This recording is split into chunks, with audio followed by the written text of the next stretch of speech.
Hello there, I'm Lloyd Evans. Welcome to The Bunker. It's time for another voicemail. Today's voicemail is from an anonymous caller. Let's listen to what they have to say. Hi, Lloyd. So I want to start off by saying that you can use this recording in your video, although I would prefer not to say my name at the moment. To give a little context as to why I'm calling, I have currently been disfellowship for the second time around for almost 3 years now. And within that time, I have blossomed into the person that I always knew I wanted to be. I got baptized when I was 8 years old. I became a publisher when I was 5. And I really loved commenting and giving parts at the meetings and at the assemblies. I enjoyed preaching because I knew it made those in the congregation happy, especially my parents. Witnesses just love seeing happy kids serving Jehovah.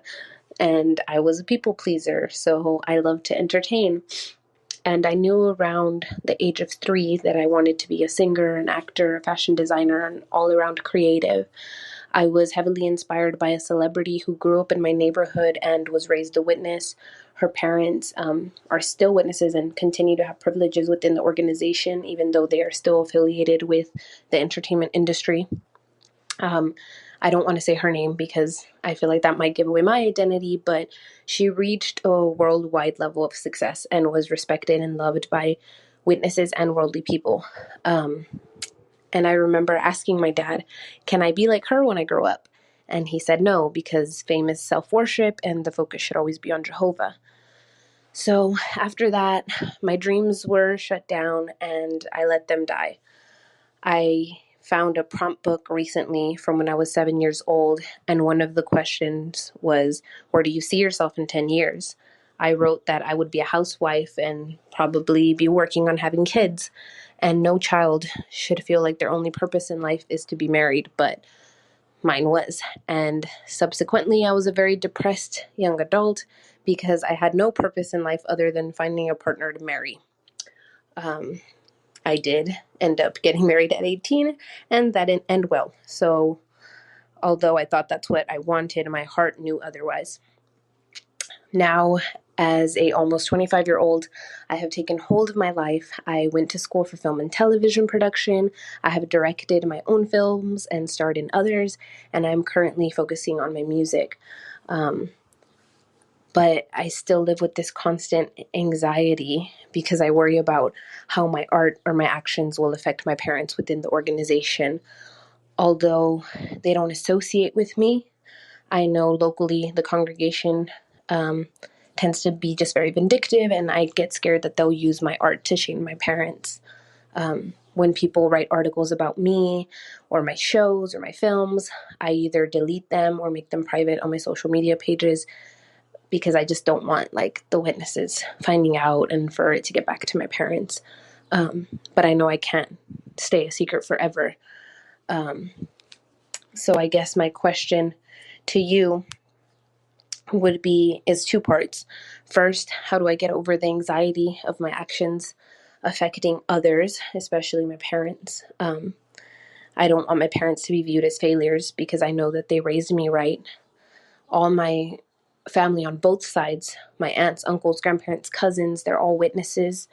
And I worry about, how they'll treat my parents or how they'll view my parents. I even remember one of the elders, because I got in trouble a lot as a teenager, I think because I got baptized so young. I remember an elder asking me, like, trying to catch my dad, being a bad parent. He's like, were you guys doing family study? Like, why didn't your parents take your phone? I was like, my parents did all those things. They did everything they could do to try to keep me the perfect witness child that they wanted to be, but I was a good liar and I didn't want that life. So please just disfellowship me or reprove me or do what you're going to do. And like I said, I just know that the local congregations have that tendency to be very vindictive, even though I'm no longer, living with my parents or associating with them. And then my second part of the question would be, how can I build my courage? Because I do want to be an activist. Within my XJW Discord, members have told me that I'm an inspiration to them and that makes me so happy because I want my music and my art to give people the courage to be who they want to be. You know, the world isn't as bad as the witnesses make it seem. When I was in the organization, I was really depressed. I had a problem with alcohol, but now I'm thriving. I have an excellent job doing what I love, and it pays me really well. I create art daily. I have a degree. I'm in a loving relationship. And, you know, I know that in the organization, people are probably saying I'm depressed and I'm a failure, but that's not the truth. So I want to give others that same hope, that anything is possible on the outside and that the opportunities are limitless. But I know I need to get past like my fear of being caught, I guess, or being caught doing what I love.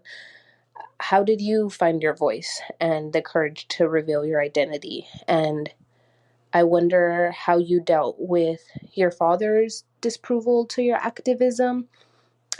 Were your actions ever used to threaten his privileges or that of your in-laws? I know that you've mentioned before that you guys live close to them or jointly with them. You know, has they ever used your persona to try to attack them or bring them down or threaten them?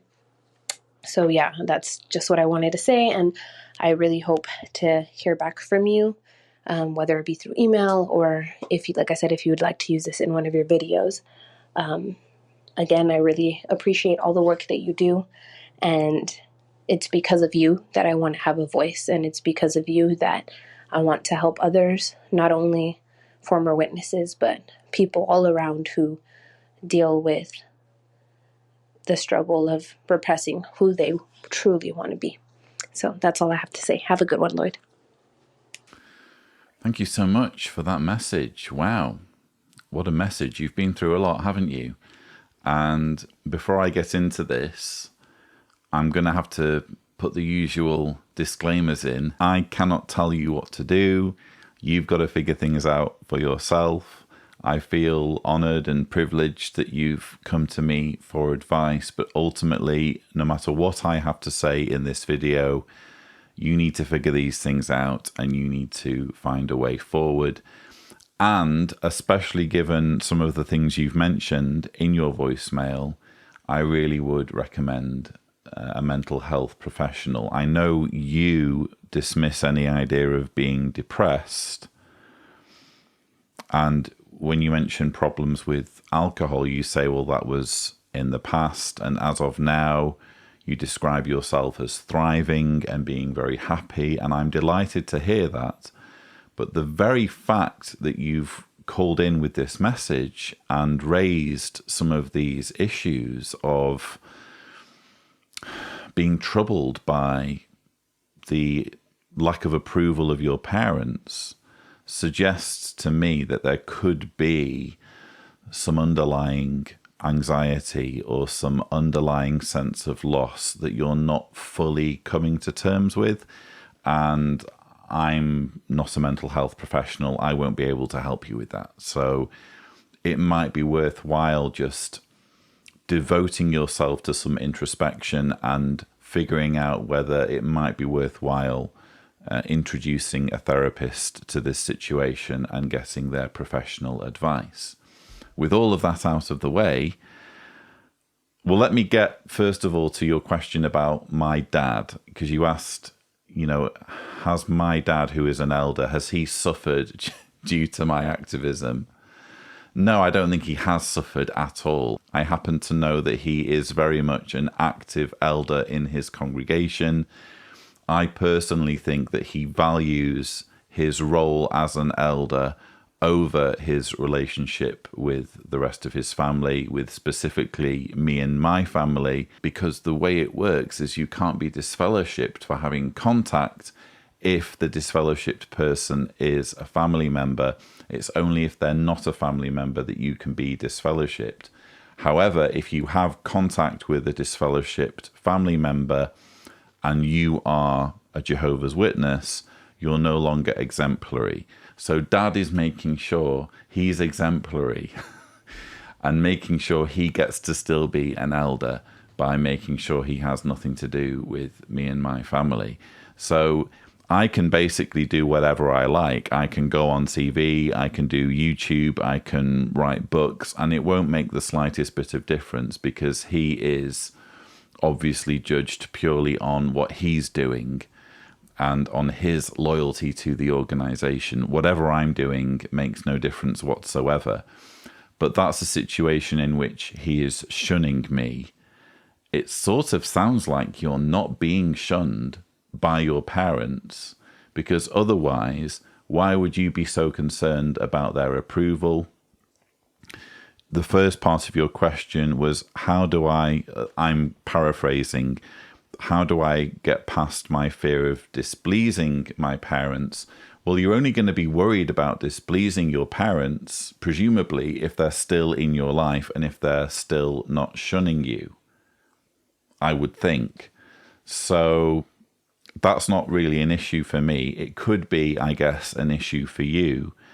And the second part of your question is, how can I build courage to get involved in activism? I think it's important to recognize that you don't owe the universe a career in activism. It's great if you want to do activism, and it's great if you're in a position to do activism. But I think it's important to say that you shouldn't hate yourself or you shouldn't feel regret if it's just not something that is for you. Not everyone is in a position to do what I do or to go out and make a loud noise about Watchtower abuses. Your success, your victory is in breaking free from the indoctrination and finding happiness in your life. That's the victory. That's the medal. You don't owe the universe anything beyond that. As long as you've got yourself out and as long as you are living a happy and successful life, that's the main thing and that's what's most important. If having done that, you feel as though you are in a position to do activism, fantastic. But you'll know when that is. It's not like the clock is ticking and everyone's like, when is this person going to get involved? This person's letting everyone down by not being an activist. That's not how it works. So I think it's a case of kind of recalibrating your approach to activism. If you can do it, great. But you don't owe anyone anything, and you should only do activism when you're at the right place in your life to do it. It's kind of like when you're in the organization, they used to say, you can't help someone else unless you first helped yourself. Or the analogy that you'll often hear is when you're flying, the safety instructions are that if the aircraft loses pressure and the oxygen masks come down, you first need to put on your oxygen mask so that you can then put on the oxygen mask for, say, your child or someone who's traveling with you. In other words, you're not in a position to help others if you haven't first been able to get the help that you need. And I feel quite strongly that in your situation, it's wonderful that you're chasing your dreams. It's wonderful that you're pursuing a life where you can do whatever you like. You can explore your creativity. You're in a well-paying job. It sounds like you have a family around you who cares about you. All of that is wonderful. But when it comes to particularly activism and helping others out of their indoctrination, first of all, I feel as though it's important to address your own mental health and your own well-being. And if you are worried about your parents and their perception of you, and if satisfying the expectations of your parents is in any way holding you back or in any way making you feel silenced or suppressed, I would suggest that's worth looking into as to why that is, because ultimately your parents get to do whatever makes them happy with their lives, and you should be able to do whatever makes you feel happy with your life. In other words, the older generation don't dictate things for the newer generation. if activism is something you really want to do, or if just being open about your opinions about your religious background is something you want to do, it shouldn't be the case that you're tiptoeing around your parents worried in case they start shunning you, or worried in case they're upset or offended.